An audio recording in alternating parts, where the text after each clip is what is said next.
Bonsoir à tous. Bienvenue sur Public Sénat. Ravi de vous retrouver pour une nouvelle semaine d'Allons plus loin. Édition un peu spéciale encore ce soir pour continuer de tirer les enseignements des élections municipales. L'écologie politique fait un retour en force, transforme l'essai des européennes et s'impose dans plusieurs grandes villes. C'est peut-être un tournant qui est en train de s'opérer et cela n'a pas échappé à Emmanuel Macron qui répondait ce lundi aux citoyens de la Convention sur le climat. Ces annonces sont nombreuses, fortes, diront certains. Il retient 146 de leurs 149 propositions. Il y aura un projet de loi à la fin de l'été. Il y aura 15 milliards de plus sur la table pour la transformation écologique. Il y aura même peut-être plusieurs référendums en 2021. Faut-il y voir un effet vague verte des municipales, une opération rattrapage sur l'écologie ? Hashtag ALPL si vous souhaitez réagir sur Twitter. Durant cette édition spéciale, nous irons bien sûr en salle des conférences pour faire réagir sénateurs et sénatrices. Ce sera avec vous, Steve Jourdain. Oui, Rebecca, certains élus de droite LR crient victoire après le scrutin des municipales hier. On en parlera avec Roger Carucci dans un instant. A tout à l'heure, Steve. Avant d'accueillir les invités de notre première partie, on va revenir en détail sur les annonces d'Emmanuel Macron ce matin devant la Convention Climat. C'est avec Samia Dechir. Fragilisé par la vague verte des municipales, Emmanuel Macron entame son virage écologique. Ce matin, le chef de l'État recevait les 150 citoyens tirés au sort pour proposer des mesures contre le changement climatique. Sur leurs 149 propositions, le président en retient 146, soit la quasi-totalité. Certaines seront directement transmises au gouvernement d'ici fin juillet. D'autres seront examinées par le Parlement. Une partie via un projet de loi spécifique présenté à la fin de l'été. L'autre sera intégrée au plan de relance post-Covid, qui sera abondé de 15 milliards d'euros supplémentaires pour aider l'économie française à faire sa transition écologique. Vous proposez d'éviter de nouvelles constructions qui mordent sur la nature quand des réhabilitations sont possibles. Engageons-nous. Allons-y. Vous préconisez d'instaurer un moratoire sur les nouvelles zones commerciales en périphérie des villes. Agissons. Et si ça ne va pas assez vite, Emmanuel Macron se dit ouvert à un référendum en 2021 pour faire adopter certaines de ces mesures. Il est également favorable à un deuxième référendum d'ici 2021 pour inscrire les notions de biodiversité et de lutte contre le réchauffement climatique dans l'article 1 de la Constitution. Il a en revanche rejeté 3 propositions des citoyens. Réécrire le préambule de la Constitution pour y placer la préservation de l'environnement au-dessus des autres principes. Taxer les dividendes supérieurs à 10 millions d'euros et limiter la vitesse sur les autoroutes à 110 km/h. Une dernière mesure trop polémique qu'Emmanuel Macron préfère repousser. J'ai présenté beaucoup de grands plans, très ambitieux, avec beaucoup de choses formidables, qui ont parfois été résumés à une mesure ou une petite phrase. Et ce serait profondément injuste que tout votre travail soit résumé à cette proposition. Le travail des 150 citoyens tirés au sort n'est pas encore terminé. Chaque mois, ils seront invités à contrôler le suivi de leurs propositions avec le gouvernement et les parlementaires. Nous allons pouvoir mettre en place des groupes de travail entre les citoyens et les parlementaires. C'est inédit, c'est très intéressant, c'est très stimulant pour construire cette loi. Un exercice de démocratie participative qu'Emmanuel Macron souhaite renouveler sur d'autres sujets. Il prépare une réforme pour transformer le Conseil économique, social et environnemental en chambre des conventions citoyennes. Et avec nous pour la première partie de cette édition spéciale d'ALPL, Éric Delannoy, bonsoir. Vous êtes président fondateur du cabinet Tenzing Conseil. Jean-Sébastien Ferjou, bienvenue à vous également. Vous êtes fondateur d'Atlantico. Pierre Jacquemin est également avec nous sur ce plateau. Bonsoir. Bonsoir. Rédacteur en chef de la revue Regard. Et à distance, malheureusement, mais bientôt sur ce plateau, j'espère, Marie-Virginie Klein, bienvenue. Vous êtes conseillère en communication chez Tilder. Merci à tous les 4 d'être avec nous. Des annonces fortes d'Emmanuel Macron devant la Convention citoyenne. Un effet vague verte au municipal, Pierre Jacquemin, ou pas, d'après vous ? Ouais, il avait déjà anticipé puisque le calendrier était déjà prévu. On savait qu'on s'était assez malin et assez habile de sa part d'anticiper qu'effectivement la vague verte allait arriver pour les municipales. Je pense qu'il ne s'attendait pas à une telle vague verte. Par ailleurs, il avait aussi développé une stratégie. Enfin, le parti présidentiel avait développé une stratégie du tout sauf les écologistes, puisque les alliances qui ont été nouées au second tour avec LREM étaient plutôt du côté de la droite contre les écologistes dans certaines des grandes villes. Après, il faut être prudent sur les annonces qui sont celles d'aujourd'hui. J'entends bien qu'effectivement grande majorité des propositions qui ont été celles de la Convention citoyenne pour le climat sont reprises dans l'agenda présidentiel. Il reste à savoir et à définir justement cet agenda. On nous parle d'un projet de loi, on ne sait pas très bien à quel moment il va être voté, on sait combien de lois et d'engagements d'Emmanuel Macron ont été pris et qu'ils ont toujours été reportés, je pense évidemment à la PMA ou à bien d'autres encore, et puis cette proposition possible d'un référendum d'ici à 2021 pour peut-être une révision constitutionnelle. On sait là aussi quels ont été les engagements d'Emmanuel Macron sur la révision constitutionnelle, donc bon, il faut être prudent sur ces considérations-là. Et je finis juste là-dessus, j'ai pas entendu de changement de cap de la part d'Emmanuel Macron. On sait très bien qu'aujourd'hui, l'écologie qui a été plébiscitée dans le vote des Français ce dimanche, c'est une écologie de rupture. C'est pas une écologie, c'est l'écologie pour laquelle justement Nicolas Hulot avait quitté le gouvernement. Une écologie qui ne peut pas s'inscrire dans la politique économique d'Emmanuel Macron. Jean-Sébastien Ferjou, est-ce qu'il faut y voir dans les annonces de ce matin une opération rattrapage liée à cette poussée écologiste, ou c'est un peu de l'extrapolation ? Non, je pense que les calendriers étaient anticipés, évidemment. Après, moi, je reste plus mesuré sur l'expression vague verte. Je ne crois pas qu'il y ait eu une vague verte. Alors ça, c'est autre chose. D'abord, sur ces annonces d'Emmanuel Macron. Oui, on y viendra. C'est malgré tout, parce que c'est la manière dont, justement, on organise le récit politique et médiatique. Et ce qui fait aussi qu'Emmanuel Macron court derrière quelque chose qui n'arrive jamais à rattraper. Parce qu'un jour, il est très caméléon. Un jour, il va ressembler aux Gilets jaunes. Le lendemain, il va ressembler à je sais quels partenaires sociaux qu'il vient de recevoir. Le jour d'après, il va ressembler au patron de la Silicon Valley qui l'aura reçu à Versailles. Et puis, désormais, il ressemble un peu à ces Verts qui ont gagné. Et pour le coup, ça, c'est un vrai changement. Ce qui est un vrai changement, c'est les Verts qui arrivent à des responsabilités de gestionnaires, là où c'était plus limité avant, et là où ils étaient plutôt dans des scrutins au niveau national, sans forcément exercer de responsabilité. Mais si vous regardez sur le nombre, il y avait une commune sur 7 qui votait hier, il y a 60% d'abstention, c'est 14% du corps électoral qui s'est déplacé, et croyez-moi, sur les 14% du corps électoral qui s'est déplacé, Europe Écologie Les Verts est très très loin d'avoir réuni une majorité d'électeurs. Donc ça, c'est quand même la réalité. Maintenant, sur les propositions, il est d'un cynisme absolu, d'un cynisme effarant. Alors, il sait jusqu'où ne pas aller trop loin, c'est-à-dire quand même pas la taxe sur les dividendes, parce que s'il veut vraiment plaire à l'électorat Europe Écologie Les Verts, à mon avis, c'est cette proposition-là qu'il aurait fallu qu'il retienne. Il veut bien éventuellement l'écocide, mais il ne veut pas toucher au préambule de la Constitution, parce qu'il voit quand même que ça pourrait devenir une arme aussi contre l'activité économique. Donc je pense que le président de la République est extrêmement cynique et qu'il instrumentalise tout ce qui se présente derrière lui. C'est-à-dire qu'il y a des vagues qui arrivent dans son dos et il les surfe. Sauf qu'un surfeur, c'est un équilibriste, ça n'est pas un capitaine. Alors, puisque vous parliez de ces chiffres et de cette relativisation des victoires écolo hier soir, je vais effectivement redonner les chiffres donnés notamment par notre confrère de France Culture, Frédéric Saïs. Vague verte, certes, mais attention aux conclusions hâtives. Hier, on votait dans à peine une commune sur 7 avec 60% d'abstention. Résultat, seuls 7 millions d'électeurs se sont déplacés. 7 millions, c'est 14% du corps électoral français, Éric Delannoy. Oui, tout à fait. C'est pour ça que je relativise également la vague verte. J'y ajouterai un point, c'est que l'abstention est croissante avec la taille de la ville. Alors, regardez, à Lille, on est au-delà de 65%. À Paris, on est au-delà de 60%. À chaque fois là où les écologistes ont fait un score important, l'abstention était très forte. Donc effectivement, au total, ça donne très peu de voix.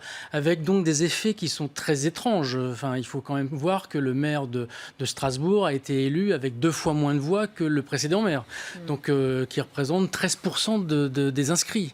Donc, alors, moi, je ne vais pas faire de procès en légitimité, je vais juste faire de relativiser le fait que pour moi, ce qu'il faut retenir de ces élections, c'est pas tellement la vague verte. Ce qu'il faut retenir de ces élections, c'est une déception sur la LREM, bien sûr, mais surtout, le taux d'abstention qui est une traduction de quelque chose de très important qui est en train de se passer. Beaucoup plus important que cette fameuse ou cette soi-disant vague verte. Alors, vague verte ou pas, en tout cas une poussée peut-être écologiste au niveau local. Emmanuel Macron a-t-il vraiment intérêt politiquement à opérer un virage vert, Pierre Jacquemin ? Hier soir, sur ce même plateau, Yves Tréhard du Figaro nous disait « Emmanuel Macron a intérêt à conforter son électorat, car il est maintenant le représentant d'une certaine droite. Ce serait une erreur majeure d'aller singer un écologisme pur et dur qui s'installe comme pilier central à gauche. » Est-ce que de toute façon, si vague verte il y avait, est-ce qu'Emmanuel Macron aurait tout intérêt à essayer de leur plaire ? C'est trop tard pour les écologistes ? On dit beaucoup qu'Emmanuel Macron est dans une impasse. Je pense au contraire qu'il a un boulevard devant lui. Il devrait envoyer des signaux extrêmement forts, extrêmement puissants, justement sur cette transition écologique que tout le monde appelle de ses voeux. On a vu hier soir, tout le monde était écologiste jusqu'au parti le parti présidentiel. J'entendais Stanislas Guerini nous expliquer qu'il était écologiste depuis sa plus tendre enfance. On demande des preuves, là, encore une fois. Et je crois que que... ça veut dire quoi? Parce que tout le monde est en faveur de la justice sociale aussi, sans qu'on n'est pas d'accord sur les moyens pour y parvenir. Exactement, c'est ce que j'allais dire, c'est qu'à partir du moment où il y a cet affichage-là, il faut que derrière, il y ait une ligne politique qui soit dictée. Et je disais tout à l'heure que Nicolas Hulot avait rompu avec le parti présidentiel parce que justement, la politique économique conduite par ce gouvernement n'était pas compatible avec des engagements écologiques. Je n'entends pas dans le discours d'Emmanuel Macron encore ce matin, justement, une volonté de rompre justement avec cette politique économique. Ce qui a été le choix des écologistes qui ont été élus aujourd'hui, c'est une écologie radicale, je le disais, c'est une écologie qui aussi lutte contre le système productiviste, lutte contre le système consumériste, presque le système capitaliste pour la plupart d'entre eux, même s'il y a un débat au sein des écologistes. Et je ne crois pas, et je ne crois pas. J'ai le sentiment qu'en tout cas, j'ai le sentiment quand même que l'écologie qui a été choisie, d'abord est une écologie de gauche, clairement, parce que justement, elle est dans une écologie antiproductiviste, anticonsummériste. Et je ne crois pas qu'Emmanuel Macron ait fait ce choix-là. Et c'est pour ça que les engagements d'Emmanuel Macron, tant qu'il n'y aura pas de rupture économique sur la politique économique de ce gouvernement, il n'y aura pas de changement fondamental. Il pourra nommer Pascal Canfin au cœur de son économie. Il pourra nommer un Pascal Canfin dans un ministère, puisque visiblement ça fait partie des scénarios possibles s'il y a un remaniement. Ça ne changera rien, le casting ne changera rien, ça sera des affichages. Il l'a fait avec Nicolas Hulot, ça n'a pas marché. Il faut un changement radical de ligne économique, encore une fois, et ça n'est pas prévu dans l'agenda présidentiel. Petite précision pour nos téléspectateurs, évidemment j'irai vers Marie-Virginie Klein dès que ce sera possible. On a un petit problème de liaison, ce n'est pas que je ne veux pas lui donner la parole. Depuis hier soir, on parle assez peu de la droite, dont le bilan des élections est en demi-teinte. Alors pour comprendre les subtilités de la situation, je vous invite à lire cet article de notre journaliste Ariel Guez sur publicsena.fr. LR perd de gros bastions, mais garde son ancrage local. On a gagné les élections avec le premier tour, réagissent ici même les sénateurs de droite. C'est vrai que cette vague verte du second tour éclipse peut-être un peu la relative stabilité des communes de droite. Je vais vous demander votre avis dans un instant. On va d'abord aller en salle des conférences. On va rejoindre Steve Jourdain qui est avec Roger Carucci. Oui, Roger Carucci, bonjour. Bonjour. Perte de Bordeaux, perte de Perpignan, peut-être de Marseille. Certains sénateurs LR crient pourtant victoire. Si c'est une victoire, elle est peut-être un peu amère, non? Elle est amère pour ceux qui ont perdu. Je crois qu'il faut rester... Non, parce qu'il faut rester extrêmement calme. La vérité, c'est que avec la conquête des villes moyennes, notamment, en réalité, aujourd'hui, après ce deuxième tour, aujourd'hui, les Républicains et leurs alliés, UDI, etc., pratiquement contrôlent, gèrent 60% des communes de plus de 30 000 habitants en France. Je défie qui que ce soit de l'autre côté, que ce soit en marche ou à gauche, d'en dire autant. Alors c'est vrai qu'on se centre sur quelques grandes agglomérations, et c'est vrai que je regrette infiniment que les divisions, les difficultés nous fassent perdre Marseille ou peut-être Bordeaux. Voilà, on va voir ce qui se passe pour Marseille à l'arrivée, pour le vote du maire, mais c'est vrai que je regrette. Mais plus globalement. Mais comme toujours, on se focalise sur ce qui est le plus visible, pas sur la masse. Sur des symboles. Mais des symboles de quoi? Des symboles de quoi? Ce qui compte, c'est combien de population française est gérée au final par la gauche, la droite ou En Marche. Par En Marche, c'est à peu près clair, personne. Mais précisément, la stratégie d'alliance avec En Marche, c'est un échec. Mais c'est pas une stratégie d'alliance, pardon à de vous l'échelon rappeler. local. Pardon de vous rappeler, il y a eu quoi? Une douzaine d'alliances avec En Marche. 12 sur, 35 000 communes. Si ça, c'est une stratégie petit joueur. Non, moi, je crois qu'il faut rester très calme. On va refaire le point après l'élection des maires. On pourra publier le nombre de maires LR ou de nos partenaires de l'UDI dans les villes de plus de 30 000 habitants, dans les villes de plus de 9 000 habitants, et on verra que très largement, la France a voté pour la droite. Alors après, c'est vrai que symboliquement, la poussée des écologistes, la poussée de la gauche dans les grandes villes, dans les grandes métropoles, nous pose un problème. Et il faut que la droite accepte d'avoir une réflexion là-dessus. D'être écologiste, la droite peut être écologiste. Non, c'est pas le sujet. Encore que tout le monde peut être écologiste sans être vert.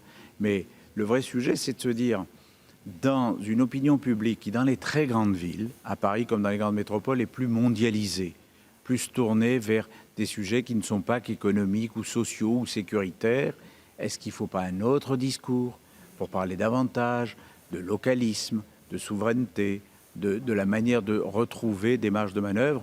Probablement oui. Donc, à la droite de s'adapter au langage et aux aspirations de ces grandes métropoles. Bon, on suivra ça pour les prochaines élections. Merci beaucoup, Monsieur Karoutchi, d'avoir répondu à mes questions. Merci beaucoup Steve. Alors on va aller voir Marie-Virginie Klein, vous êtes avec nous. Vous avez entendu comme nous Roger Karoutchi. Est-ce que c'est une victoire de la droite ou est-ce qu'on est un peu dans la méthode Coué ? Eh ben, moi j'ai quand même l'impression que ces élections municipales marquent la victoire des anciens partis, la victoire des partis entre guillemets de l'ancien monde sur le parti de la République en marche qui finalement n'arrive pas à avoir de véritable ancrage local. J'observe aussi une autre tendance, c'est que c'est aussi la victoire des figures. Et si on regarde un petit peu dans le détail, les élus qui ont réussi à se maintenir face à la vague verte, c'est notamment les élus qui avaient déjà une image forte, comme Anne Hidalgo, donc qui s'est maintenue, Martine Aubry, même si c'était de justesse, mais elle s'est quand même maintenue à quelques voix près face à la vague verte, Le Foll, Édouard Philippe, etc. Donc c'est à la fois la victoire des anciens partis, et donc là je rejoins ce que vient de dire Monsieur Karoutchi, mais c'est aussi la victoire des figures, et ce qui va peut-être se poser la question de savoir si on ne va pas s'orienter vers un remaniement où on remettra au centre les figures politiques plutôt que la société civile. Éric Delannoy.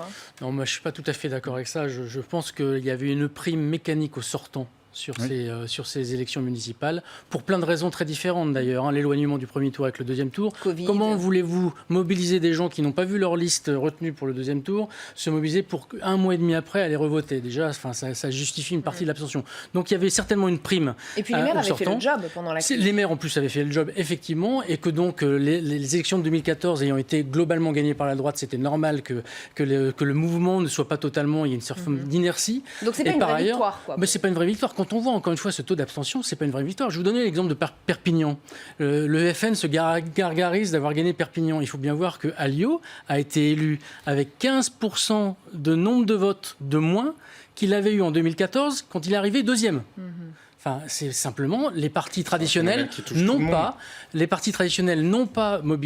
réussi à mobiliser. Et quand on dit que c'est un phénomène qui touche tout le monde, je suis à peu près d'accord, sauf qu'en général, les partis d'extrême, généralement, arrivent à mieux mobiliser que les autres. Mais je suis entièrement d'accord avec vous. Je pense que le principal enseignement de ce scrutin, c'est que le vent du dégagisme souffle encore, que ceux qui en ont bénéficié étaient là les Verts, sauf que c'est un vent finalement qui n'est même pas très efficace, parce qu'en gros, les Français sont orphelins. Ils ne voient plus à quel sein se vouer, ou plus exactement, à quel parti ou à quelle offre politique se vouer. Et des gens dont effectivement on aurait pu imaginer qu'ils fassent de meilleurs scores, parce que le score, par exemple, de la nouvelle maire de Besançon est bien moins élevé qu'attendu à l'issue du premier tour. Donc c'est-à-dire que c'est pour ça que je vous disais la vague verte, moi je trouve que c'est relativement absurde. C'est un coup de... Non, ça n'est pas un coup de chance, et ça ne retire rien, et je tiens à le préciser, je suis d'accord avec ce que vous disiez, à la légitimité des maires élus, parce que personne n'empêche les Français d'aller voter. Ce sont deux choses totalement différentes. En revanche, quand vous êtes élu à la présidence de la République, ou quand vous êtes élu dans une mairie avec une minorité des gens qui étaient appelés à se prononcer, de toute façon, vous vous retrouvez assez vite en situation d'impuissance, parce que vous n'avez pas la traction sociologique, en quelque sorte, pour réellement faire changer les choses. Là, ce qu'on apprend avec ces municipales, c'est que ce scrutin qui restait relativement préservé de la crise de défiance ne l'a plus été. C'est-à-dire que les Français, avec la pandémie, ils n'ont plus confiance en personne. Et donc, effectivement, l'écologie peut incarner, alors aux yeux de certains, de manière sincère, un changement, une alternative. Aux yeux des autres, c'est en quelque sorte le plus petit dénominateur commun. Si je vous dis, êtes-vous contre l'environnement, est-ce que vous avez envie de souiller la planète et de polluer le plus possible, évidemment, il y a assez peu de chances que vous me répondiez non. Donc voilà, ils ont juste bénéficié de ce mouvement-là. Quant à la droite, c'est pareil, c'est un cartel électoral qui maintient ses positions, mais qui est dévitalisé. On voit bien que personne n'arrive à donner envie sur ce que pourrait être réellement un monde d'après, quelle que soit la direction dans laquelle on le tire d'ailleurs. Et pourtant, à droite, les éléments de langage, je vous donne juste les propos de Christian Jacob hier soir sur France 2 qui ont fait réagir hier soir. Il y a 3 ans qu'on enchaîne les défaites. Ce soir, c'est une grande victoire, nous a dit le patron des LR. C'est de bon augure pour les élections sénatoriales, mais aussi départementales et régionales à venir. Les Républicains renouent avec la victoire. Des éléments de langage d'ailleurs qui ont rappelé ceux de François Baroin dans le JDD il y a quelques semaines. Regardez les mots employés par Roger Karoutchi. Il disait la droite en termine avec un long cycle de défaites. Mais regardez, Rebecca, le renoncement, on l'entendait dans la bouche de Roger Karoutchi. Il dit « nous gérons les Français ». Alors déjà, merci. Se gérer tout seul.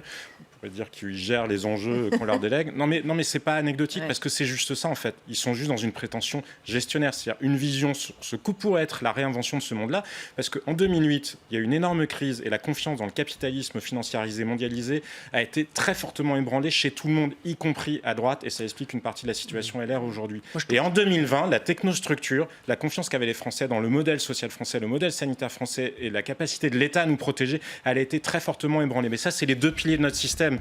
Parce que la France, c'est l'alliance entre ce capitalisme consanguin et la technostructure. Et bien, il n'y en a plus aucun des deux qui tient. Pierre Jacquemin ? Ce qui est intéressant quand même dans le résultat d'hier, en tout cas une des leçons qui peut être apprise des résultats d'hier, c'est que le match qui est le match que l'on véhicule dans les médias et même chez la classe politique d'une manière générale, c'est ce match tant attendu, Marine Le Pen, Emmanuel Macron. Ce match n'a pas existé hier. Le match LREM-RN n'a pas existé. Le RN a perdu quasiment la moitié de ses électeurs, de la moitié de ses élus dans les conseils municipaux. Ça, c'est un changement majeur, ça. C'est un changement majeur, c'est-à-dire que c'était vraiment le pouls politique du moment. C'est-à-dire que tout le monde considérait que d'ici à 2022, c'est le match Marine Le Pen et Emmanuel Macron. Ça n'a pas eu lieu. Et ça n'a pas eu lieu précisément d'ailleurs, et c'est très intéressant parce que ce qui a été dit tout à l'heure, qui a été l'idée que c'est des figures qui se sont imposées, alors que je crois plutôt qu'effectivement c'est les sortants qui ont été reconduits, on s'aperçoit qu'en fait les trois, je vais pas dire les trois défaites, si on peut dire les trois défaites, c'est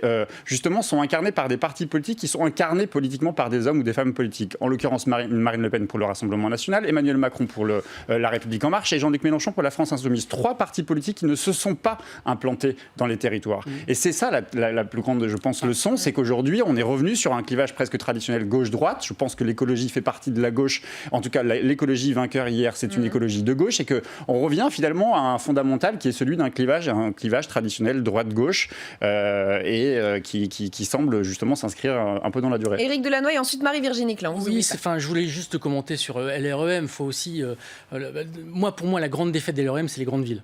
C'est Paris, c'est les grandes villes symboliques dans lesquelles on pouvait imaginer que dans ces grandes villes-là, il y avait une composante nationale dans le vote, notamment à Paris, qui est une débâcle, en fait.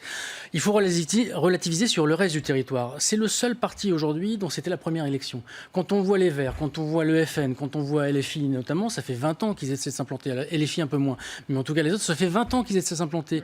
Alors, je ne vais pas dire que c'est une victoire si LREM a 10 000 conseillers municipaux, comme l'a dit Stanislas Guerini. En tout état de cause, il n'y avait pas d'ambition forte d'implantation, parce que quand on connaît le substrat non politique des militants LREM, 60% des personnes en local dans les mouvements n'ont jamais fait de politique. Et donc, ils ne sont pas dans les tissus associatifs. Et donc, ils ne sont pas dans les tissus qui sont nécessaires pour pouvoir faire en sorte de créer le moule qui permette une élection. Donc là, en fait, il y a une première étape qui est, il n'y a pas eu de victoire, mais je me demande comment c'eût été possible qu'il y en ait une, en fait. Et donc, il faut relativiser un peu cet aspect-là. Marie-Virginie Klein. Non, moi, juste un mot, parce que j'ai quand même l'impression, là on dit que ce vote vert, c'est presque un vote par défaut, voire un vote de contestation. Moi, je suis pas tout à fait d'accord. Je suis pas tout à fait d'accord parce que j'ai quand même, dans ce qu'on a lu sur les réseaux sociaux, dans ce qu'on a entendu, les gens voient dans l'écologie la seule alternative possible. Et je pense pas qu'ils aient voté écolo juste parce qu'il s'agit d'élections municipales et que ça ne préfigure rien pour les prochaines élections nationales. Pour moi, il y avait quand même un vote de conviction. Et ceux d'ailleurs, on le voit dans les sondages, le premier motif du vote, c'était les préoccupations environnementales. Pour moi, je pense pas qu'il y ait eu un vote par défaut du vote écologique et que finalement toute cette crise qu'on a vécue, toute cette crise qu'on a passée nous a vraiment fait prendre conscience qu'il n'y avait pas de salut sans écologie. L'aspiration environnementale, elle existe partout. Maintenant que EELV résume à elle seule l'aspiration environnementale, c'est absolument absurde. Ouais. Ça n'a aucun sens. Dès que les sujets... Regardez ce qui s'est passé à Dijon. Si vous parlez... Jean-Sébastien, la crédibilité de la droite sur la question écologique, quand on voit une candidate comme Rachida Dati, par exemple, qui nous explique que la voiture, c'est quand même une alternative, qui doit rester l'alternative principale dans les rues de la capitale de la France, ça quand même pose question sur la vision écologique d'une partie de la droite qui n'a pas réinventé son logiciel. Y compris le Parti Socialiste, quand vous voyez le match... Je finis juste là-dessus, mais quand vous voyez le match qu'il y a eu à Lille entre la candidate socialiste sortante et les écologistes, il y a clairement une vision de la question écologique avec une parti socialiste, il y a une vision morale. Un parti socialiste qui ne s'est pas renouvelé. Un parti socialiste qui ne s'est pas renouvelé sur la question écologique, puisqu'on voit bien que la question, par exemple, architecturale, la question de l'urbanisme est un sujet clivant entre le Parti socialiste et les écologistes. Non, mais moi, mais sur la question de la droite, déjà, les voitures, on pourrait supprimer toutes les voitures demain, que ça ne changerait quasiment rien à la situation climatique de la planète, et ça changerait à la marge les histoires de pollution, parce que ce ne sont pas les véhicules individuels qui polluent aujourd'hui. Donc déjà, de toute façon, rien que cette vision-là n'est pas une vision scientifique, factuelle de l'écologie, c'est une vision morale. Maintenant, pour en revenir au vert et sur ce que disait Marie-Virginie Klein tout à l'heure, sur des sujets de politique pénale, si les Verts disent vraiment ce qu'ils pensent, sur des sujets d'immigration, sur des sujets de sécurité, sur des sujets d'économie, je vous garantis que ça n'est pas le centre de gravité, y compris de leur électorat d'hier. Il y a des gens qui y croient sincèrement, et c'est parfaitement respectable, mais en analyse politique, ça ne correspond pas aux rapports de force nationaux, et non, ça ne présage pas d'un résultat à des élections nationales. Il y a deux points importants qui viennent de corroborer ça. Rachida Dati, en nombre de voix, elle a fait certainement bien plus que beaucoup de maires ELV qui ont été élus, premièrement. On peut le regretter, mais en tout cas, c'est comme ça. Et deuxièmement, partout où les écologistes se sont présentés seuls, ils ont perdu. C'est-à-dire qu'à chaque fois qu'ils ont gagné, c'est qu'ils avaient une alliance avec le PS, avec LFI ou avec LFI ou avec LFI. Ça, c'est aussi un point important, qui fait d'ailleurs dire à Olivier Faure qu'il est prêt d'ailleurs à faire en sorte d'envisager des présidentielles derrière. Alors ça veut dire qu'il y a une architecture idéologique, notamment sur la sécurité, l'immigration et tout ça, puisqu'ils sont accompagnés de partis qui ont cette idéologie. Ça veut dire, de mon point de vue, que c'est pas la motivation première n'a pas été le vote écologiste. La motivation première, ça a été un recentrage sur de l'économie, de l'écologie politique qui permettait d'avoir des forces, qui permettait de gagner. Mais c'était pas tellement les idées, parce que encore une fois, je suis pas certain que dans le corpus idéologique de LFI, il y ait les mêmes systèmes que le corpus idéologique de ELV. Moi, je suis même absolument... Non, mais ça, vous avez raison. Je ne crois pas du tout qu'il y aura une union de la gauche derrière le leadership vert. Il y a une union opportuniste de la gauche à ce stade. Qui sont trop... mais après, il faut quand même regarder la sociologie du vote. C'est-à-dire, quelles sont les villes qui sont devenues vertes? Est-ce que ce sont des villes qui, d'ailleurs, sont les plus polluées, les villes qui vont le plus mal aujourd'hui? Non, ce sont les villes qui sont le centre des métropoles gagnantes de la mondialisation.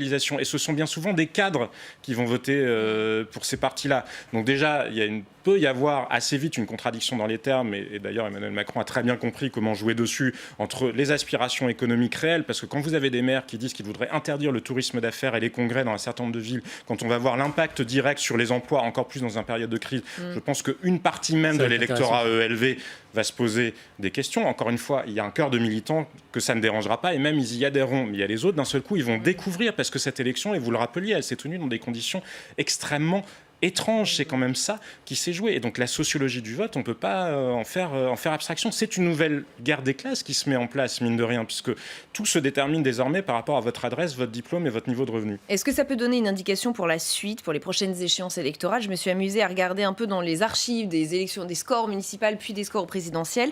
Municipal de 2001, recul de la gauche au bénéfice de la droite. Un an plus tard, réélection de Jacques Chirac. Et 2007, élection de Sarkozy. Municipal de 2008, une vague rose déferle sur le pays, victoire donc indiscutable de la gauche. 4 ans plus tard, c'est François Hollande qui remporte la présidentielle. Municipale de 2014, cette fois on parle d'une vague bleue. Victoire écrasante de la droite. Et 3 ans plus tard, c'est Emmanuel Macron qui est élu président. Pierre Jacquemin, est-ce que d'une manière ou d'une autre, ça peut donner une indication sur la présidentielle de 2022, ce qui s'est passé hier soir, ou pas du tout? En tout cas, je pense que ça peut être un coup d'accélérateur, ou en tout cas une prise de conscience. Je pense notamment à gauche, une partie de la gauche s'est aperçue que quand elle est rassemblée, elle est capable de déplacer des montagnes, gagner une ville comme Marseille, même si on sait que donc la majorité... Pose des jalons. Ce qui s'est passé hier a posé des jalons pour 2022. Je pense que ça pose des jalons, et ça montre, et ça fait aussi la démonstration qu'il y a un certain nombre de convergences possibles entre les différentes formations de gauche qui sont tellement éclatées qu'elles n'arrivent à rien gagner depuis bien longtemps. Donc je pense que ça peut poser des jalons dans la perspective d'une candidature unique de la gauche en 2022. On est loin de ça. Ça, c'est une certitude. En revanche, ce qui s'est joué hier, c'est aussi la question du leadership à gauche. Les Verts, tout seuls, ne pourront jamais gagner une élection présidentielle. Donc, encore une fois, la gauche toute seule, si elle est rassemblée et qu'il y a la majorité de la gauche qui est derrière un candidat, si, possiblement, ça peut jouer en faveur. L'ancrage local n'est pas forcément un critère. Et à droite, on ne sait pas ce qui va se passer encore. Alors, je ne sais pas si Édouard Philippe devient un candidat naturel pour la droite s'il devait quitter Matignon. En revanche, on ne sait rien. On verra, je ne sais pas, je ne suis pas dans le secret des dieux, mais en tout cas, ce clivage droite-gauche pourrait réapparaître. Marie-Virginie Klein. Moi, je reste sur ma position. Juste sur la sociologie du vote, pardon, mais ceux qui ont le plus voté, c'est quand même, vous l'avez dit, les cadres, mais c'est aussi les personnes qui ont au-dessus de 50 ans. Et c'est pourtant ces mêmes personnes, c'est pas celles qui ont en priorité l'environnement comme première cible. Moi, je suis convaincue que, évidemment, ça rebat les cartes de l'élection présidentielle, et je suis convaincue que l'écologie y tiendra une place majeure. Après, de là à dire que le parti Europe Écologie Les Verts sera élu, là il y a un monde, mais ce qui est sûr, c'est que les deux partis principaux, le PS et la droite, vont faire de l'écologie un axe très très fort de leur campagne. Donc ça oriente au moins le débat autour duquel la campagne tournera. Je pense qu'on arrive dans un imprévu total, parce que cette élection-là, elle est archi particulière pour plein d'aspects. Un nouveau parti qui avait élu un homme sans ancrage local et qui a du mal à se mettre dans l'ancrage local, et une abstention qui n'a jamais été aussi forte et qui ne permet pas, même s'ils sont légitifs, qui ne permet pas du tout de prévoir ce que donnera derrière le scrutin si on arrive à mobiliser les 60% de personnes qui n'ont pas voté. 60%. Donc, c'est pas représentatif. Je suis désolé, je ne pense pas qu'on puisse extrapoler ça, et c'est unique dans l'histoire de la 5e République. Si ce n'est peut-être la leçon sur l'abstention, justement. Et on s'arrêtera là. Merci infiniment à tous les quatre d'avoir participé à ce premier débat. On va poursuivre notre édition spéciale d'ALPL. L'un des grands enseignements de ce scrutin, c'est aussi, vous l'avez compris, ce que certains appellent la déroute de La République En Marche. 4 ans après son apparition, le mouvement d'Emmanuel Macron échoue dans sa tentative d'implantation locale. On voit ce qu'en pensent les élus des deux chambres dans un instant sur ce plateau. D'abord les détails avec Cécile Sixou. Gueule de bois pour La République En Marche, le parti présidentiel submergé par la vague verte a manqué son rendez-vous des municipales. À l'annonce des résultats sur les plateaux télé, la porte-parole du gouvernement Sibeth Ndiaye ne cache pas sa déception. Évidemment, ce soir, nous éprouvons une déception parce qu'il y a des endroits, vous avez cité Lyon à l'instant, où notre propre division interne nous a conduit à des scores extrêmement décevants. LREM affiche des défaites dans toutes les grandes villes. À Paris, considérée comme gagnante il y a un an, Agnès Buzyn n'a réalisé que 13,7%, un score qui ne lui permettra même pas de siéger au Conseil de Paris. Même débâcle à Lyon, Strasbourg ou Bordeaux, où les stratégies d'alliance avec les LR n'ont pas marché. Pour Bruno Retailleau, président du groupe Les Républicains au Sénat, ces accords étaient une erreur. Quand il y a eu confusion des convictions, on a bien vu quand on s'est allié avec En Marche nous a tirés vers le fond. Seul lot de consolation, la victoire du Premier ministre Édouard Philippe au Havre. Mais le jeune parti présidentiel qui comptait s'implanter localement avec ses élections a raté son pari. Un échec dû à la démission des électeurs, peu intéressés par l'échéance suite à la crise du Covid selon Stanislas Guérini, mais aussi à une défiance plus générale envers la politique. La défiance dans la vie politique, et ce défi-là, il reste entièrement devant nous. On l'a objectivement pas résolu aujourd'hui, pas relevé. Et il va falloir continuer à s'y atteler, à recréer de la confiance à travers aussi des nouveaux outils citoyens. Je pense à la Convention citoyenne pour le climat. Il faut qu'on travaille cette matière démocratique qui est bien fatiguée. Avec seulement 10 000 élus, LREM aura du mal à s'implanter au Palais du Luxembourg lors des prochaines élections sénatoriales en septembre, car ce sont ces nouveaux conseillers municipaux et maires qui élisent les futurs sénateurs. Et on y reviendra évidemment. Avec nous pour la deuxième partie d'ALPL, Jean-René Cazeneuve, bienvenue. Vous êtes député La République En Marche de la première circonscription du Gers. Rémi Féraud, bienvenue, sénateur socialiste de Paris. Philippe Dominati, merci également d'être avec nous, sénateur de Paris rattaché au groupe LR. Et Ronan Dantec est aussi avec nous à distance. Bonsoir, sénateur de Loire-Atlantique, rattaché au groupe du Rassemblement démocratique et social européen. Et vous faites également partie de la Fédération des élus verts et écologistes. Merci à tous les quatre d'être ici. La République En Marche savait que ces élections seraient difficiles, Jean-René Cazeneuve, mais peut-être pas à ce point-là. Est-ce que cette déroute, pour vous, c'est l'échec de cette fameuse alliance LR-LREM ? Non, alors écoutez, c'est pas une victoire, incontestablement. Bon, ça n'est pas une déroute non plus. Notre objectif, c'était d'avoir 10 000 conseillers municipaux. Je pense qu'on sera pas loin de ce chiffre. Alors, sorti de ces mots-là, est-ce que oui ou non, pour vous, il y a eu une erreur de stratégie dans cette alliance avec les LR ? Non, il n'y a pas eu d'alliance avec les LR. Vous voyez bien que localement. Oui, localement, mais de la même manière que les écologistes se sont une fois alliés avec les socialistes, une fois alliés avec les LFI. C'est une élection municipales, avec des stratégies municipales. Non, mais il n'y avait pas d'alliance de partis au niveau national. On voit bien que ça correspond ça répond à des réalités du terrain. Donc, sur chaque territoire, eh bien, il y a des alliances qui se sont faites, souvent avec des candidats LR, souvent on est allé tout seul, on était avec le MoDem, et quelquefois avec des élus du Parti socialiste ou anciennement du Parti socialiste. Et pourtant, c'est une alliance qui est jugée assez sévèrement aujourd'hui, y compris par des membres de votre majorité. La leçon pour LREM me paraît claire. L'avenir du progressisme n'est pas dans les alliances tristes avec la droite dure. C'est une réaction à lire dans Le Monde de l'ex-député macroniste Mathieu Orphelin. Réaction d'un autre député de l'aile gauche de la majorité qui nous dit « En plus de perdre les élections, on aura perdu notre âme ». Philippe Dominati. Écoutez, il n'y a pas eu beaucoup d'alliances entre LRM et LR, d'une manière générale. Deuxièmement, pour LR, le seul endroit où ça a marché, ce sont les 5 villes LR de plus de 150 000 habitants qui restent. Ce qu'il y a de frappant pour moi dans cette élection, c'est que sur les 17 villes de plus de 150 000 habitants, c'est le retour de la gauche avec les Alliés et les Verts. 11 villes sur 17. Une pour Édouard Philippe au Havre et 5 LR, dont 4 en alliance avec LRM. Donc effectivement, ce n'est pas tout à fait les propos. Il y a 2 droites peut-être, mais on doit constater qu'en milieu urbain, le discours de LR ne fonctionne plus.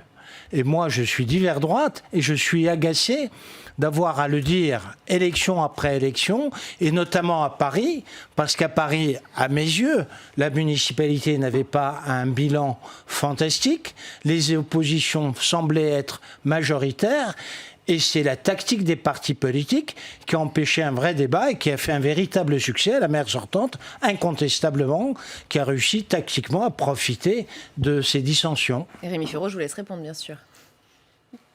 Que Anne Hidalgo ait eu un succès, y compris tactique, et je dirais même stratégique, sur les 3 dernières années, c'est une évidence. Mais puisque vous parliez d'LREM, question qui se pose, c'est est-ce qu'En Marche existe vraiment, en dehors d'Emmanuel Macron ? Et nous sommes passés d'un moment à présidentiel où le socle de l'électorat d'Emmanuel Macron au premier tour venait du centre-gauche et massivement de l'électorat du Parti socialiste. Et aujourd'hui, et ça se voit particulièrement à Paris, les 2 tiers de l'électorat de droite a voté pour les listes LR et 1 tiers pour les listes En Marche. Mais du coup, c'est devenu une machine un peu à casser la droite en deux dans cette élection municipale. Je pense de toute façon que cette construction, dans laquelle je ne me reconnais pas du tout, d'En Marche, ne fonctionne que si c'est derrière En Marche. Ça ne fonctionne pas si c'est derrière de candidats d'autres partis. À Paris, par ailleurs, cette folle histoire de la longue campagne électorale d'LREM est assez romanesque, mais pas très efficace. Ils ne sont pas partis d'un projet, d'une vision de la ville, ils sont partis d'une démarche très partisane, très nationale. Moi, ça m'a quand même beaucoup rappelé dès le départ, un peu 77, avec Chirac et Dornano, où c'était l'Élysée qui avait décidé quelque chose, alors que c'est une élection municipale. Ronan Dantec, comment vous avez perçu, vous, cet échec de l'alliance LR-LREM ? Alors, j'appelle ça comme cela, mais certains le contestent, effectivement. Mais ce front anti-écolo qui s'est organisé ? Moi, j'ai d'abord perçu une victoire. C'est-à-dire que là où la gauche s'est rassemblée, la gauche et l'écologie, avec un projet réellement écologiste, il y a des victoires incroyables. Mon ami Pierre Urmic à Bordeaux, je n'imaginais pas qu'il pourrait gagner, y compris parce que ça veut dire qu'au 2e tour, l'électorat En Marche a préféré une offre écolo à une offre de droite classique, voire de droite dure, qui n'a toujours pas compris les grands enjeux environnementaux et les défis de demain. Donc, ça va effectivement poser des problèmes à En Marche pour ces stratégies d'alliance pour les prochains mois, mais ce n'est pas trop mon problème. Non, je crois que ça dit surtout que si la gauche est capable aujourd'hui de recréer une dynamique obligatoirement avec un socle de propositions à la hauteur des défis environnementaux, elle peut tout regagner. Donc je pense que, parce qu'il y a les très grandes villes, mais il n'y a pas que les très grandes villes. Moi, je regarde à Nantes, on a fait un excellent score, 60% pour Johanna Roland, dont j'étais le numéro 2 sur la liste, mais les villes autour, elles sont passées de droite à des écologistes, même des petites villes, même des villes, même des communes rurales. Donc là, il y a une dynamique très très forte, très très belle, et qu'il faut maintenant qu'on ait la responsabilité. Je crois que c'est un moment de responsabilité pour la gauche et les écologistes de faire vivre cette dynamique. Donc c'est quand même un soir de victoire. On va poursuivre l'analyse. On va d'abord repasser voir Steve Jourdain qui est en salle des conférences. Cette fois, Steve, vous êtes avec Hervé Marseille, président du groupe centriste au Sénat. Oui, Hervé Marseille, bonjour. Bonjour. Question très générale, quel enseignement vous tirez de ce scrutin ?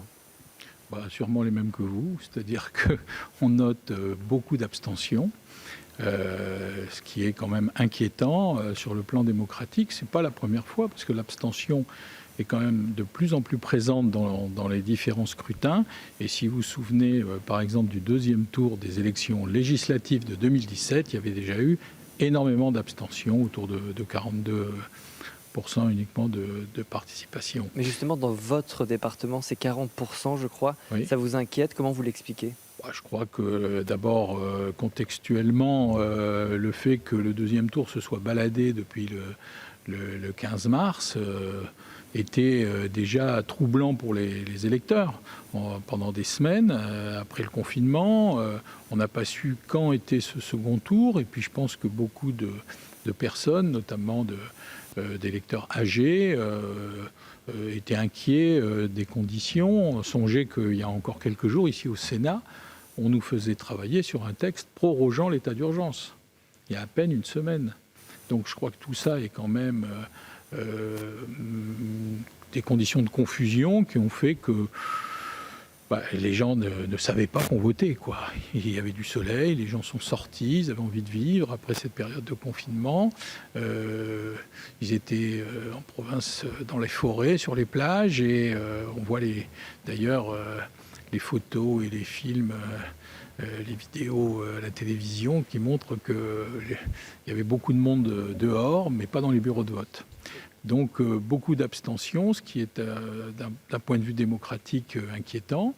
Et puis ceux qui sont venus voter, ils ont eu des tendances qui n'étaient pas celles qu'on aurait aimé voir a priori. Et selon vous, Emmanuel Macron doit tirer des enseignements. Est-ce qu'il doit changer de cap pour la fin de ce quinquennat ? Ça fait déjà plusieurs fois qu'il change de cap. Je vous rappelle qu'entre son projet présidentiel, les différentes expressions du Premier ministre, les déclarations de politique générale devant le Parlement, sa lettre aux Français, son expression devant le Congrès, le grand débat, ont fait émerger des préoccupations qui ont été successives, qui ont été très successives. Donc là, il va avoir un nouveau logiciel, il est en train de consulter très largement. On va voir ce qu'il en sort et puis qui portera ce nouveau projet. Merci beaucoup Hervé Marseille d'avoir répondu à mes questions. Merci beaucoup Steve et pardon pour le petit souci de son.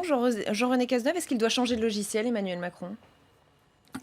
Il s'est exprimé à plusieurs reprises. Il y avait aujourd'hui donc cette convention citoyenne. Pour vous, c'est déjà un début de changement de cap ?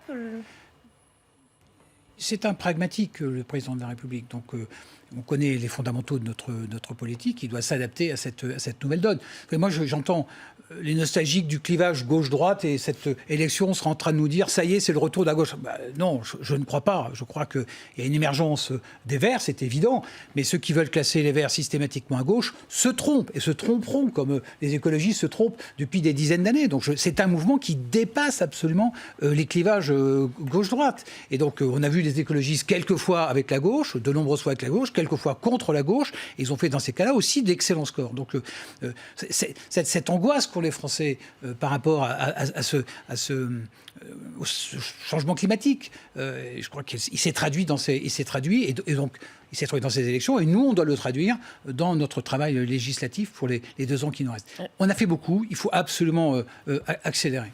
Rémi Féraud, c'est indéniable, Emmanuel Macron, à la lueur de ce qui s'est passé hier soir, de ce qui s'est produit et de cette vague, alors sinon verte, en tout cas de cette poussée écologiste, Emmanuel Macron doit absolument changer de cap ?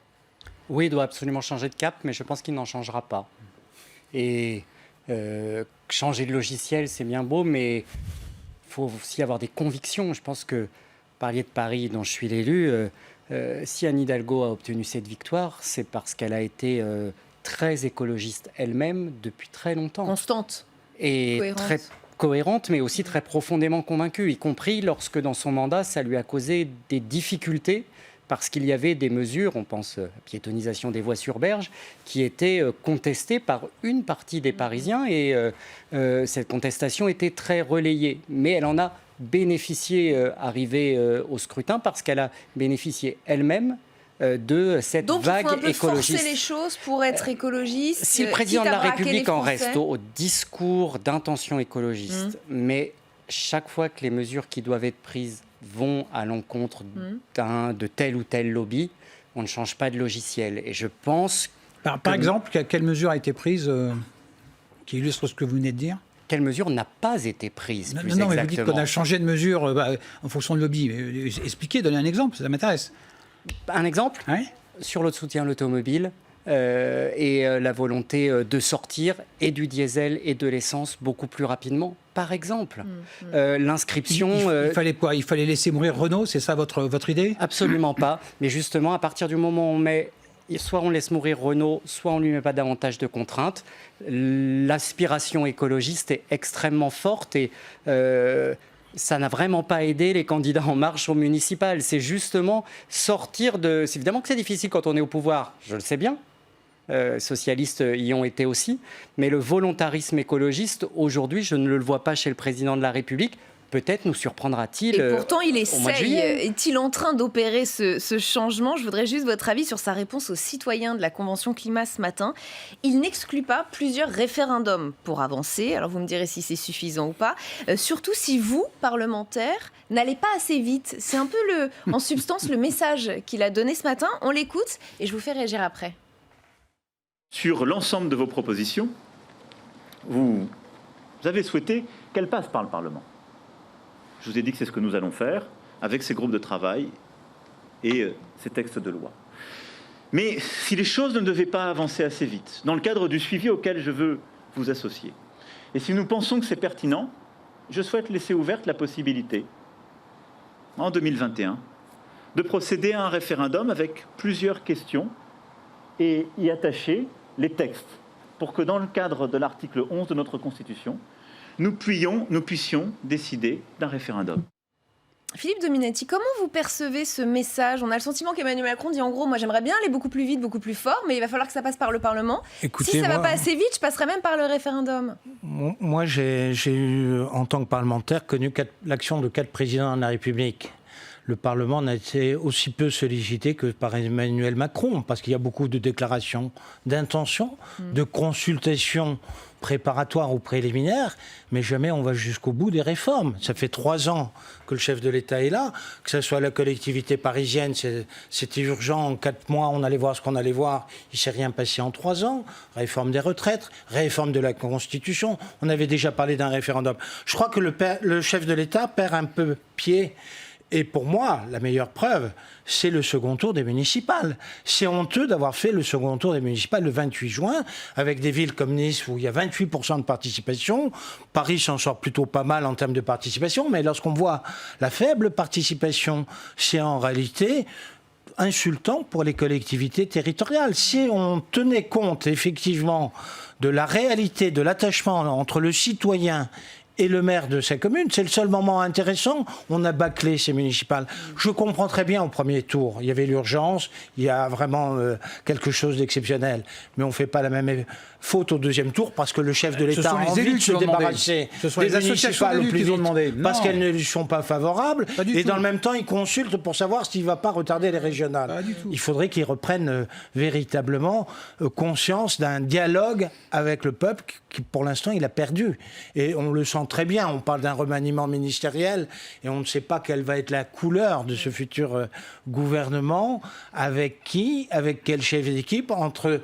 À Paris, on a Marlène Schiappa qui a été battue, même pas conseiller de Paris, dans le 14e arrondissement. Ça, c'est la réalité du terrain.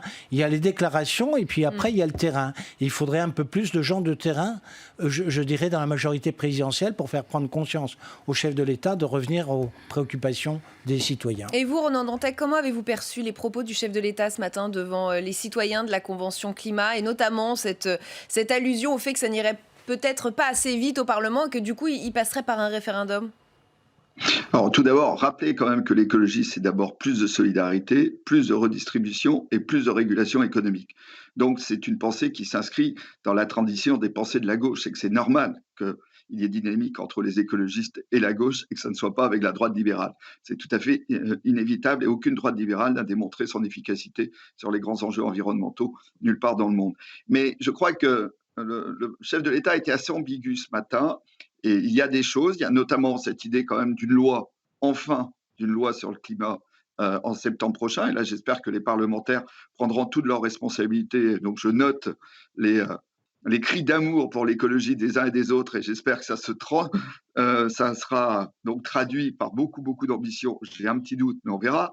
Mais je trouve qu'il y a quand même des ambiguïtés qui m'inquiètent, notamment la remise en cause d'une proposition très forte, centrale, de la Convention citoyenne, qui est l'obligation de réhabilitation des logements.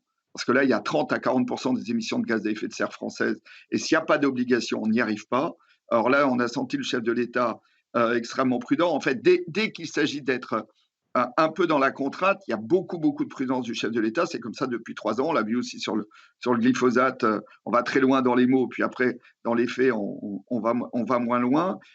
Donc moi, je suis toujours un peu comme saint Thomas quand on parle d'écologie, et surtout à président de la République. Donc c'est sur les faits qu'il faudra juger la loi. Honnêtement, il y a quand même 2-3 reculs que je trouve dommageables. Et sur le 110 km/h, je ne comprends pas pourquoi il ne la laisse pas au débat justement de la loi avec la responsabilité des parlementaires. Le débat tournait vite à la polémique et il en a même ri. Ça a été un moment intéressant de ce discours. Jean-René Cazeneuve, Ségolène Royal nous dit le référendum a eu lieu hier. Un référendum en plus sur l'écologie, inutile. On sait ce qu'il faut faire, ne perdons pas de temps.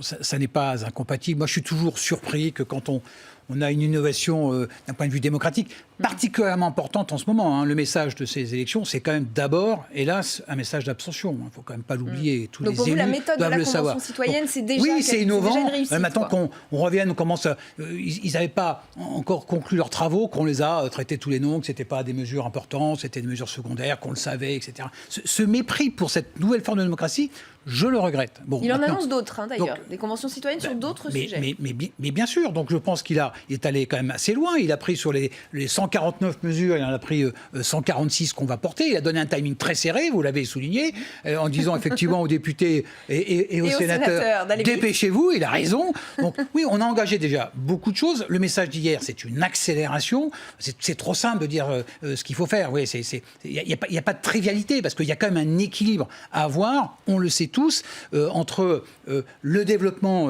économique nécessaire et le développement économique durable et solidaire, qui doit accompagner ce développement. Mais c'est trop simple de dire que les solutions sont triviales. Si elles étaient triviales, les autres les auraient déjà appliquées depuis très longtemps. Et non, on a pris des décisions courageuses. On a pris des décisions courageuses avec Notre-Dame-des-Landes. On a pris des décisions courageuses en arrêtant les chaudières à charbon, etc., etc. Donc oui, on a pris des décisions qui n'étaient pas toutes consensuelles. On sait le faire. Philippe Dominetti, je le disais, Emmanuel Macron veut en organiser d'autres, des conventions citoyennes. Il en annonce d'autres sur d'autres sujets. En tout cas, il ouvre cette possibilité. Est-ce qu'il installe une nouvelle forme de démocratie, et peut-être une démocratie d'ailleurs qui éclipserait un petit peu les parlementaires au passage? Bah oui, ça ne réussit pas.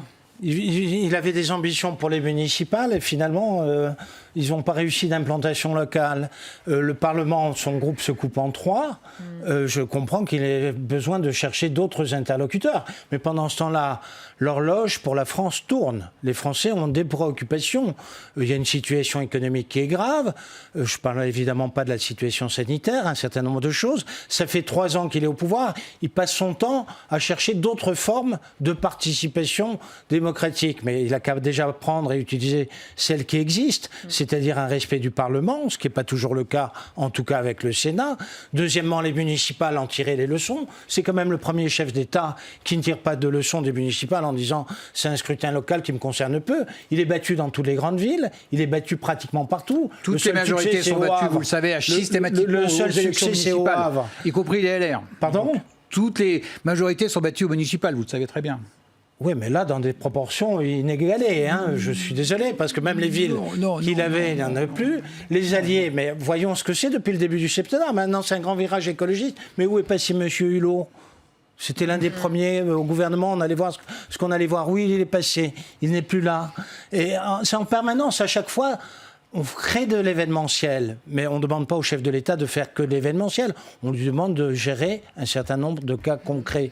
La réforme des retraites, la concertation avec les Gilets jaunes, qu'est-ce qu'il en est abouti, où on en est, quelles sont les propositions qui ont été faites au Parlement depuis la concertation avec les Gilets jaunes. Dites-moi lesquelles. Bon, sur tous ces sujets, c'est à chaque fois, demain on va se concerter autrement. Mais on est à 2 ans de la présidentielle et ça fait 3 ans qu'il se concerte. Moi, je suis pour la réforme. Je suis volontairement pour la réforme. Je suis pour l'Europe. Je suis pour un certain nombre de sujets. Mais qu'on aborde les vrais sujets. Moi, je veux bien qu'il cherche d'autres formes de représentation, mais il n'a qu'à prendre déjà celle où il y a des élus. Et je le rappelle pour nos téléspectateurs qui l'ignoreraient, les municipales ont une conséquence directe sur les élections sénatoriales. Elles élisent les grands électeurs qui vous élisent. Les prochaines ont donc lieu fin septembre, le 27 septembre précisément. L'état actuel des forces est celui-ci. Une majorité large de la droite, un deuxième groupe socialiste, un groupe La République En Marche assez peu présent, encore assez petit, et pas de groupe écologiste. Le 27 septembre, il y aura donc un renouvellement pour moitié de la Chambre haute. Ces municipales vont-elles un peu bousculer les choses au Sénat? Je vais vous demander votre avis. D'abord, écoutez ce qu'en pense le politologue Pascal Perrineau. Il est au micro d'Alizé Boissin. A priori, le Sénat restera à droite.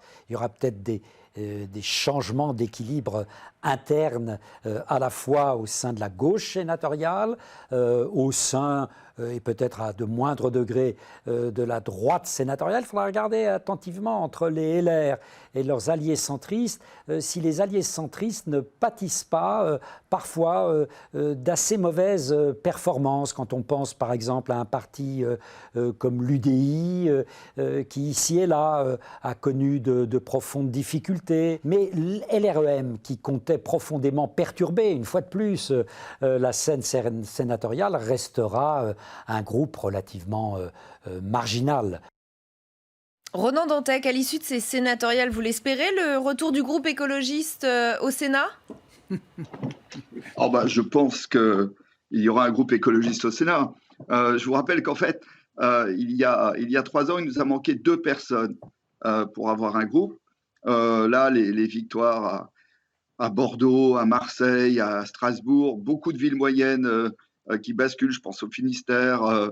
Le calcul est vite fait. Oui, il y aura un groupe écologiste au Sénat. Ça sera même, je pense, un groupe assez conséquent. Moi, je mets la barre aujourd'hui à plus ou moins 20 membres dans ce groupe. Il y a aussi des divers gauches qui sont intéressés par une offre sociale écologiste. Donc, simplement, ces municipales ont bien montré qu'on gagnait quand on était rassemblés. Les élections sénatoriales, c'est assez mécanique. Il y a toujours une vraie prime pour le rassemblement. Donc, ça veut dire que les forces de gauche doivent discuter, y compris avec les communistes, pour avoir le maximum de sénateurs demain. Rémi Féraud, est-ce que les forces de gauche peuvent s'unir aussi au Sénat et peut-être former un groupe beaucoup plus important qu'il ne l'est actuellement, avec des écologistes séparés, des socialistes et des communistes Oui, c'est-à-dire former plusieurs groupes, mais qui représentent leur pluralité. Ça nécessite de se rassembler pour se présenter devant les grands électeurs, ce que disait le collègue Ronan Dantec. Il a raison. Et la gauche, on l'enterre régulièrement, mais elle ne meurt jamais. Donc la politique d'Emmanuel Macron l'a fait renaître, alors qu'elle avait été enterrée en 2017. Parce qu'en effet, les élections municipales sont souvent une élection sanction pour le pouvoir en place, comme le disait Philippe Dominati. Mais le contrepoint, cette politique nationale, les électeurs l'ont mise dans la gauche. Une gauche d'ailleurs très écologiste. Ça se verra forcément au sénatorial et si nous voulons avoir un maximum d'élus, eh bien nous ferons des listes ensemble. Ce sera compliqué, mais on va y travailler. Il y a une vraie volonté, en tout cas, de représenter l'ensemble de notre diversité. Et les socialistes, je pense, maintiendront leur position au Sénat tout en faisant de la place aux écologistes. Philippe Dominati, vous voyez un changement arriver au Sénat à l'issue de je ne pense pas que d'abord le Sénat se renouvelle par moitié. Et donc, je ne pense pas qu'à ce renouvellement, la majorité, qui est quand même ample pour l'instant, puisse être menacée au Sénat. Mais le problème n'est pas là. D'abord, dans l'histoire de la République, il n'y a eu qu'une seule fois un renversement de majorité au Sénat, donc c'est un côté un peu exceptionnel, puisqu'effectivement, la composition du Sénat fait que les départements ruraux sont plus importants, je dirais, en termes de représentativité que les départements urbains. Bon, donc c'est la première. Par contre, Un redémarrage politique est nécessaire au Sénat, oui. C'est vrai qu'il faut profiter de cette mandature ou de ce mi-mandat pour que, à droite aussi, on ait de nouvelles perspectives, je dirais, au moment de la redéfinition d'un objectif pour la majorité sénatoriale. Ça me semble nécessaire et évident. En 10 secondes, Jean-René Cazeneuve, un petit mot sur cet éventuel changement qui pourrait arriver au Sénat à l'issue des municipales. C'était aussi un objectif d'Emmanuel Macron. Là, c'est peut-être un peu raté.